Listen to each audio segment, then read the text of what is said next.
across the road? I don't know. I don't know either. Okay. No. Is it? No. Don't do. That's right. I'm Duncan, and I have brain cancer into about my third year of living with it. I've learnt a lot has changed, but one thing that hasn't is the support crew around me that I'm lucky enough to call my family. My mum, my dad, my brothers, and of course, my army of nephews. I've always known how much my family care for me and how much they love me. That first moment when you realise you've got brain cancer, that diagnosis when you're told, it's like being hit by a tsunami. You get smashed back, and when you're on your back under the rushing water, by the time you've come up, the whole landscape is different.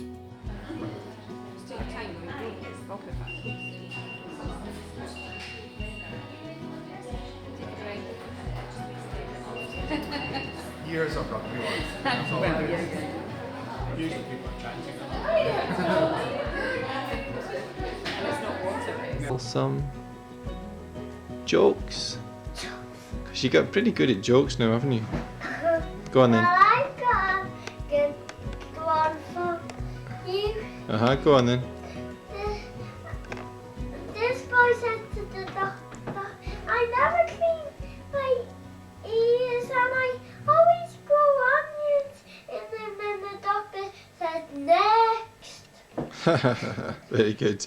Get it? Yeah, that's very good. Next audience. Yes, that's right. Very good, Dunk. Cancer is a roadblock in itself as a word, but it shouldn't be. It's a fact that this disease exists, and it's a fact that when you've got it, you need to be able to talk about it. It's cancer, it's almost like the Voldemort of conditions. People just don't want to, some people just get uncomfortable around saying it, which is okay. It's absolutely okay. But when you do have cancer, any of its multiple variants, it is something that you have to speak about, or you just go mad. Particularly at the start, you have to face it as an adversary, because it is. It's one of the greatest adversaries you'll ever face if you have the misfortune to be struck with cancer. Your life goes from whatever it is now to a battle. Every second, every minute is a fight. You may, even in the quiet moments when your symptoms are low and you're actually feeling okay, which is more often than not, for me, luckily, with the medicines that are available, still you'll get struck with the out of nowhere, it's always on your shoulder, always whispering, still here. And that is a weight that just, it doesn't get heavier, but it just drags you down. It's a massive war of attrition, and it takes stamina to fight it. And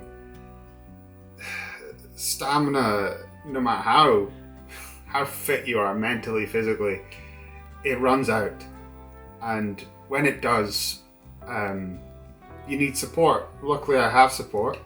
There was a mystery that for years perplexed me. The more adult life became clear, I couldn't see how you could do it and be genuinely happy with all that responsibility and a severe fantasy deficiency. It became a real issue. I was sure I wouldn't find a way through, but then I came to a conclusion that was undoubtedly true, and I'm going to share it with you. Let me know if you agree or if this is just me. You can literally have cake for dinner if you like. Now, for the sake of your health, you probably don't, but I implore that you do and wash it down with a Coke. Well, since my third dramatic brain episode, this is me back on a train with my Sherpa, but it always feels good to get back to a bit of normal life. And the most travelling that I've done to this point with this third attack is basically to the bottom of the garden. So to be back on a train feels so good.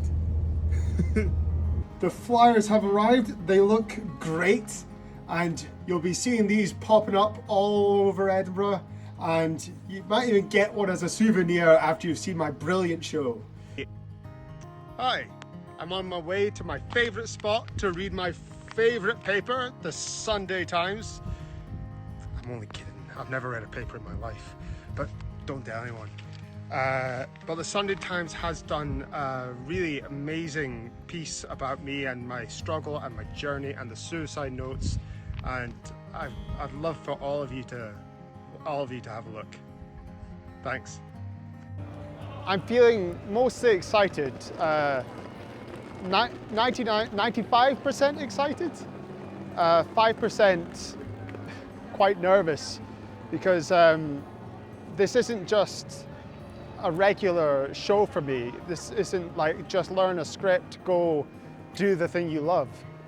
It is quite loaded because it's my story, and I know no one's going to judge me on that, but since it's so personal to me, the delivery has become very important in my mind.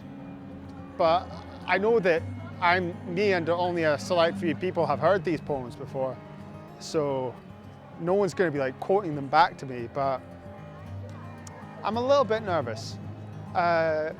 More like adrenaline, really, than nerves. And I've experienced that plenty of times throughout my life, doing shows, playing rugby. It's the same feeling, only the odds of anyone charging on stage and knocking me over is close to zero. Not zero, because it is the Fringe, but hopefully that won't happen. You can't see the future, and I know that's disconcerting, but I've been there, and I've been given special permission to come back and reveal a thing or two that me and future you talk through.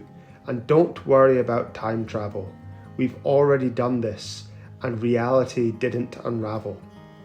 First things first, you're going to be okay, but you've not seen the worst that's to come. Good news, even with this bad luck, your life is still almost all love and fun. You can actually see it happening, like a time-lapsed rainforest bloom. Its complexity and beauty seems to be happening much too soon, and you'll think you're missing the detail, but relax and don't stress about what might get missed. Fix your attention and memory on those moments and people that loom so large in your happiness they have their own gravity and shape the joy radiation at the periphery, bending the spectral cosmic beauty. It's always a preferable view to any other to see all that's in our earthly playground's colour palette mixed together. It's beauty that hits like a mallet.